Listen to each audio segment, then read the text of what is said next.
본문의 말씀은 유대 종교 지도자들이 예수님의 부활을 거짓으로 은폐합니다. 그들이 로마의 경비병을 매수했습니다. 매수된 그들이 거짓 소문을 유포합니다. 그 소문이 유대 전역으로 두루 퍼졌습니다. 이런 상황에서도 예수님께서 자신을 배반한 제자들을 갈릴리에서 만나 주십니다. 이것이 복음입니다. 우리의 생각, 우리의 감정, 이것을 뛰어넘어 하나님이 택한 백성을 끝까지 책임져 주심을 믿으시기를 바랍니다. 그 후에 주님의 말씀에 순종하여 복음을 전한 제자들에 의해서 여러분과 저는 지금 신앙생활을 하고 있습니다. 지금 선포되는 말씀으로 우리들은 어떻게 신앙생활을 해야 할까? 각자가 삼일째 하나님 앞에 결단하셔서 삶의 열매를 얻으시고 다른 이들에게도 선한 영향력이 흘러가는 한 주가 되기를 주님의 이름으로 권면하며 축복합니다. 11절, 여인들은 부활하신 예수님을 전하려는 목적으로 지금 제자들에게 갑니다. 그리고 경비병 몇 명은 지진이 나며 천사가 무덤에 돌을 굴려서 그 돌 위에 앉은 사건과 예수님이 부활한 사건을 유대 종교 지도자들에게 알립니다. 경비병들은 처음부터 부활이 없다는 종교 지도자들의 신념과 거짓을 지켜왔습니다. 그런데 부활이 일어났습니다. 얼마나 당황했을까? 오늘 지금을 살아가는 우리들은 거짓이 드러나면 회개하시기를 바랍니다. 내가 알고 지은 거짓이든 모르고 지은 거짓이든 그것 때문에 감정이 상하더라도 하나님 앞에 회개하시기를 바랍니다.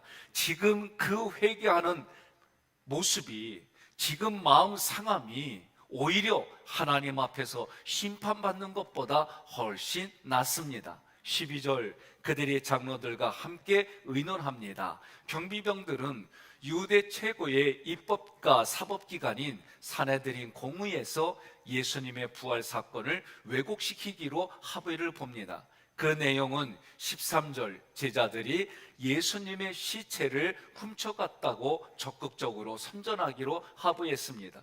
경비병들은 합의한 대가로 돈을 받고 왜곡된 예수님의 부활을 선전합니다.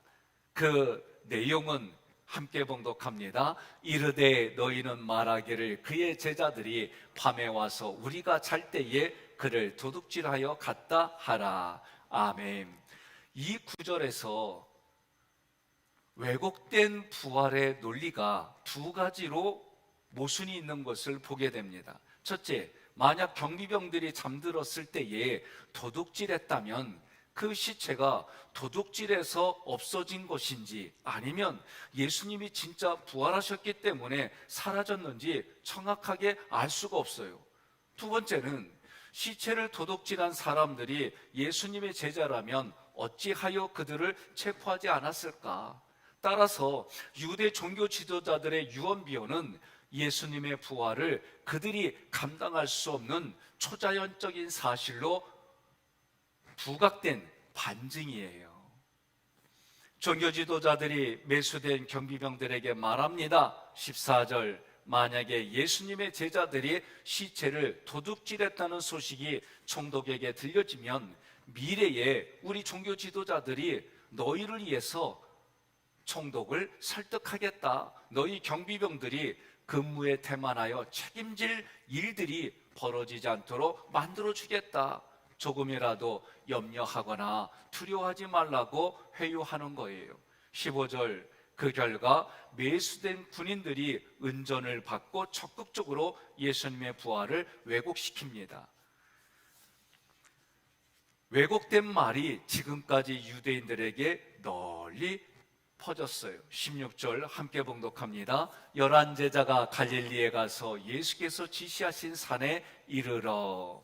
본문에서 산은 부활하신 예수님께서 지정하신 바로 그 장소입니다. 그 장소에서 예수님께서는 산상수훈으로 제자들에게 복음을 전해줬습니다. 그 장소에서 예수 그리스도가 하나님께 기도했습니다. 또한 유대인들에게는 모세가 거룩한 산 시내산에서 하나님의 계시를 받았던 그 기억을 떠오르게 하는 거예요. 그래서 제자들도 예수 그리스도로부터 계시의 말씀을 듣는 모습이 자연스러워지는 그런 효과를 주는 겁니다. 17절 예수를 배웠고 경배하나, 제자들이 부활하신 예수님을 적극적으로 경험했습니다. 그리고 그 경험한 모습으로 인해 예수님에게 경배의 표를 하는데 그것이 입을 맞추는 거예요. 그러나 아직도 의심한다 그랬어요. 두 번째 구절 보니까 아직도 의심하는 사람들이 있더라. 여기서 의심하는 자들은 예수님의 11 제자들이 아니라 11 제자들과 함께 했던 500명의 무리들 중에 있었다 그 얘기예요. 지금 말씀의 구절은 고린도전서 15장 4절로 7절에 부연 설명이 되어 있어요. 함께 봉독합니다. 장사 지낸 바 되셨다가 성경대로 사흘 만에 다시 살아나사 게바에게 보이시고 후에 12 제자에게와 그 후에 500여 형제에게 이 시에 보이셨나니 그 중에 지금까지 대다수는 살아있고 어떤 사람은 잠들었으며 그 후에 야고보에게 보이셨으며 그 후에 모든 사도에게와. 아멘. 예수님이 하신 말씀대로 살아났어요. 죽었다가 살아났어요. 그리고 많은 사람들에게 일시에 보여주셨어요. 게바와 12 제자에게 그리고 500여 형제에게 일시에 보여줬단 말이죠. 그리고 예수님이 하신 말씀을 기억하고 제자들과 제자들을 따라온 사람들이 지금 모여 있는 거예요. 제자들을 포함해서 많은 이들이 용기를 얻어서 갈릴리까지 다시 왔습니다. 그러나 그들 중에는 아직 확신에 이르지 못한 이들이 있었습니다. 여기서 본절에서 의심하다라고 하는 이 단어가 똑같이 쓰인 구절은 마태복음 14장에 나와요. 베드로가 무리를 걷다가 의심하여 물에 빠진다 말이에요. 그때 의심하다 이 단어는 불신하다 그런 뜻이 아니에요. 믿음이 부족한 상태. 믿음은 있긴 있어요. 그런데 부족한 상태예요. 완전한 믿음에 이르지 못했어요. 그래서 어떻게 해요? 주저하고 있는 상태예요. 그런 주저하고 있는 제자들에게 부활하신 예수님이 말씀하시는 겁니다. 18절 함께 봉독합니다.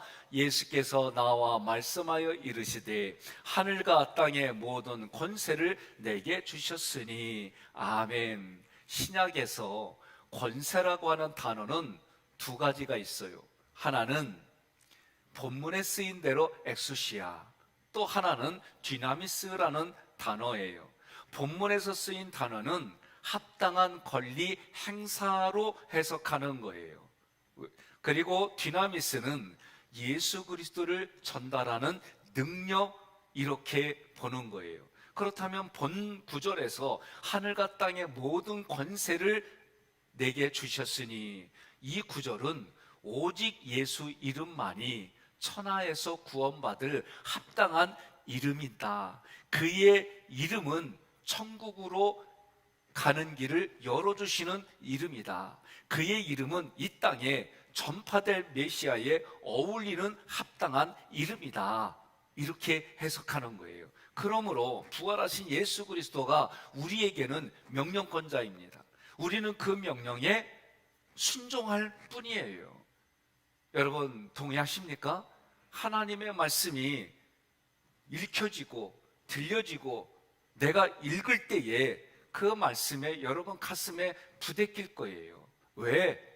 내가 이 땅을 살아가면서 이 땅의 가치, 기준, 그리고 그것이 경험이 돼서 내 마음판에 쌓여 있어요. 이게 진가 같아요. 그러니 진가 같은 내 마음의 생각과 감정을 바꾼다라는 얘기는 쉬운 얘기가 아니에요. 하나님의 말씀에 순종하려면 내가 결단하는 것만으로도 부족해요. 뭐가 필요하냐? 옆에 분한테 그러세요. 기도해야 돼. 그러세요. 여러분 기도는요, 제가 보니까 중노동이요. 그러니까 기도하는 게 매력이 없어요. 정말 마음과 정성과 뜻과 힘을 다하여 하나님 앞에 부르짖는다는 이 기도는요, 체험하셔야 됩니다. 여러분이 기도한 만큼 하나님이 역사하시는 거예요. 동의하십니까? 19절로 20절 함께 봉독합니다. 그러므로 너희는 가서 모든 민족을 제자로 삼아 아버지와 아들과 성령의 이름으로 세례를 베풀고 내가 너희에게 분부한 모든 것을 가르쳐 지키게 하라. 아멘. 여러분과 제가 살아가는 삶의 목적을 어디에 둬야 되냐면 제자를 삼는 거예요. 제자 삼는 겁니다. 예? 제자를 삼으려면 어떤 일이 일어나야 되느냐? 복음을 들고 가셔야 되는 거예요. 이 가서 포리오는 목적을 가지고 가는 거예요. 명령형입니다. 내 목숨이 살아있는 동안 계속해서 복음을 전하려고 나아가는 거예요. 우리 모두가 복음을 전하려는 특별한 목적을 가지고 이 땅을 살아가시기를 주님의 이름으로 축복합니다. 여러분, 석회도요, 목적이 뭐냐? 제자를 삼는 거예요. 제자 삼는 거예요. 여러분들이 석회를 할 때에 말씀 전하는 거를 너무 크게 생각하지 마세요. 석장님이 지난 연도에 전해진 말씀을 가지고 전할 거예요. 그러면 또 한 분이 오늘 전하는 말씀을 정리하는 거예요. 그리고 함축해서 오늘 말씀은 이래, 그 말씀을 가지고 내가 살아보니 이래, 이런 말씀들을 서로 나누시라는 거예요. 가서 여러분과 저는 그 복음을 가지고 가서 어떻게 해드느냐? 삼위일체 하나님의 이름으로 제사장인 우리가 세례를 베푸는 거예요. 세례는 어떤 정신이냐? 내가 죽고 예수님이 사는 삶의 결단을 촉구하는 거예요. 내가 세례받았습니다. 성부 하나님의 이름으로 세례받았습니다. 성부 하나님을 나의 가장 큰 어르신으로 대접하겠습니다. 이런 의미예요. 예수님 앞에 세례를 받았습니다. 그 얘기는 내가 죄 짓지 않는 생활 하겠습니다. 성령님 앞에 내가 세례를 받았습니다. 그 얘기는 성령님의 음성에 내가 순종할 마음을 가지고 말씀하시는 대로 그렇게 살아가겠습니다. 이게 세례받는 거예요. 세례를 가르쳤습니다. 세례를 베풀었습니다. 그러면 예수님의 교훈을 가르쳐서 지키게 하라는 거예요. 이 가르치다 디다스코는 내가 예수님의 교훈을 먼저 배웠습니다. 배운 대로 즉시 가르치는 겁니다. 그게 가르치다, 그 얘기예요. 어떻게? 끊임없이 계속해서 예수님의 교훈을 가르치는 거예요. 지키게 하라. 테레오는 복음 전도자가 가르친 것을 수강자가 받아들이게 하라는 거예요. 받아들이는 방법, 태도는 다양합니다. 예수님의 삶을 받아들인 사람들은 복음 안에서 그 삶을 유지하도록 도와주라는 거예요. 이런 삶을 살아가는 사람들이 누구냐? 교역자들입니다. 이런 삶을 살아가는 사람이 누구냐? 장로님들입니다. 이런 삶을 살아가는 사람이 누구냐? 권사님들입니다. 이런 삶을 살아가도록 도와주는 사람이 누구냐? 집사님들입니다. 이런 삶을 살아갈 수 있도록 도와주는 이들이 누구냐? 성도의 직분을 가진 모든 분들입니다. 그들이 목회자와 함께 교회 공동체를 만들어 갑니다. 교회 공동체 안에는 가정과 같은 속회와 선교회와 봉사부서가 있습니다. 어저께 연세 드신 선교회 분들이, 여성교회 분들이 식사를 지금 준비하는데 제 사무실에 와서 장권사님이 그러는 거예요. 목사님, 아우 이렇게 늙었는데 이렇게 하나님 앞에 헌신할 수 있게 해줘서 감사해요. 여러분 반응이 별로 없어요? 이 얘기했더니 아우 또 목사님 또 일하라네, 이렇게 받아들이세요? 저 어제 감동받았어요. 예? 사실 몸들이 벌써 연로하고 그러신 분들인데 아주 그냥 재밌게 하는 거예요. 창문 열고 이렇게 슬쩍 봤더니 콧노래도 부르고 서로 지지배배 하면서 차근차근 조잘조잘 얘기하는데 옆에서 보는데 신나더라고. 옆에 분한테 그리요, 얼마나 힘들면 아멘도 안 나와 그러세요. 예? 여러분 마음의 생각과 감정을 바꾸면 내가 살아가는 삶의 자리, 내 마음이 천국임을 믿으시기를 바랍니다. 오늘 우리는 하기교회 이름으로 살아가는 모든 곳곳에서 성도들에게 삶으로 교육하고 삶의 본을 통해서 나를 보는 새 가족들에게 다시 헌신하며 살아가게 하는 거예요. 나도 저렇게 살아야지. 저렇게 하면 이런 신앙의 기쁨이 있지. 저렇게 했더니, 저런 삶을 살아갔더니 하나님의 임재를 경험하지. 야, 나도 이렇게 살아야지. 그렇게 함께 살아가시기를 여러분 권면합니다. 주님이 약속하셨습니다. 20절 두 번째 구절 함께 봉독합니다. 볼지어다 내가 세상 끝날까지 너희와 항상 함께 있으리라 하시니라. 아멘.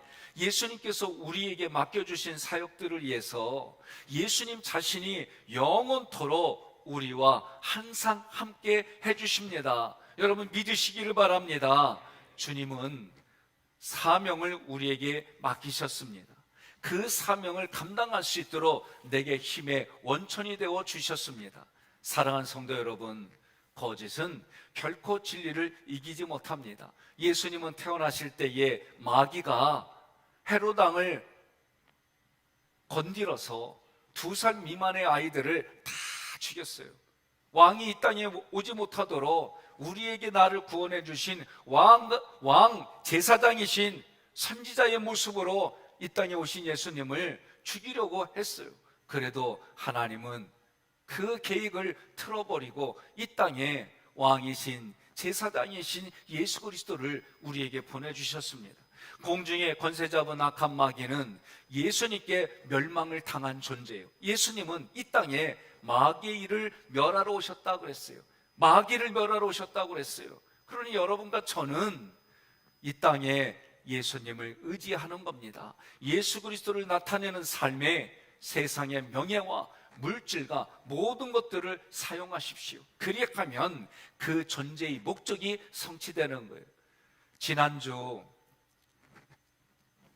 강사님이 말씀하신 내용 중에 한 가지가 생각이 나는 거예요. 그게 뭐냐? 모든 만물들도 하나님께 쓰임받는 것을 기뻐한다는 거예요. 그 모든 만물들이 누구에게 쓰임받느냐? 하나님께 쓰임받는 거예요. 그러면서 주무시는 숙소에서 가해를 보며 하시는 말씀이, 야, 네가 그래도 나에게 유익하게 그 존재의 목적대로 사는구나. 그 가일이 저 다른 곳에서 쓰임받지 않고 하나님의 영광을 돌리는 일에 쓰임받는구나. 처음에는 웃었어요. 그런데 곰곰이 생각해 보니까 여러분과 제가 식사를 할 때에도 여러분과 제가 사용하는 것에도 이게 다른 거예요. 같은 원자력을 원자폭탄으로 만드느냐, 전기를 만드는 생산하느냐, 이것을 누가 쓰느냐에 따라서 사람을 죽일 수도 있고 사람에게 유익을 줄 수도 있는 거예요. 오늘 여러분과 저는 하나님의 영광을 위하여 살아가시기를 주님의 이름으로 권면합니다. 예수님의 부활을 경험한 경비병들은 돈에 매수되어서 거짓 소문을 퍼뜨렸습니다. 이 모습이 돈을 사랑함이 악의 뿌리입니다. 돈을 쫓다가 믿음에서 떠난 이들이 많습니다. 그들이 세상에서 방황하며 많은 고통을 당합니다. 그리고 마음의 상처로 받아들였습니다. 그런 이들에게도 그리스도의 복음이 여러분과 저를 통해 흘려지기를 소망합니다. 경비병들이 만들어낸 왜곡된 부활의 소식은 초대교회로부터 지금까지 전해졌습니다. 그러나 오순절 성령 강령 이후에 교회는 하나님의 계획 안에서 성장했습니다. 수많은 이들이 예수님의 부활을 믿었습니다. 그리고 자기 자신이 예수님과 함께 영광스러운 몸을 입어서 부활할 것을 믿음으로 고백하고 있습니다. 빛이 오면 어둠이 즉시 물러갑니다. 이처럼 십자가에서 나의 죄를 위해 대신 죽으시고 부활하신 예수님이 승천하신 후에 다시 재림지로 반드시 오심을 믿으시기를 바랍니다. 이러한 내용들을 믿음으로 받아들인 신자는 그 재림의 날을 기대하며 이 땅을 살아갑니다. 그리고 매일 주마다 날마다 살아계신 하나님의 성전으로 나아갑니다. 하나님은 자기의 이름을 위하여 살아간 이들에게 상을 주십니다. 그러므로 우리는 믿음으로 예수님의 씨를 이 땅에 심읍시다. 심어서 열매 맺게 하시는 하나님께 순종합시다. 순종할 때 예수 그리스도의 권세를 임재로 누르며 살아가시기를 주님의 이름으로 권면하며 축복합니다.